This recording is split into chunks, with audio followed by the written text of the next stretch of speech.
How to withdraw money from Steam to bank account.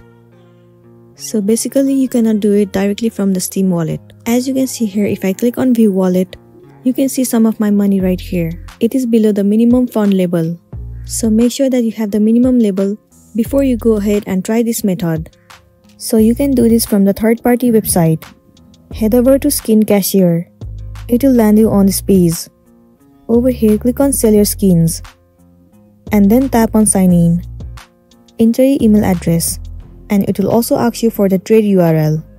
Click on the link, and as you can see, Steam is currently not being able to update the inventory. Well, I have 191 rupees, but it is not showing up here.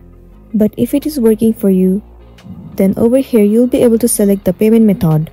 You can select PayPal, Bitcoin, Payoneer, or any of the payment method that will be suitable for you. Well, you can see the minimum amount associated with each payment method. Make sure that you select the right one. So that's it, and I hope it gives you a good way through which you can withdraw the money from Steam wallet to bank account.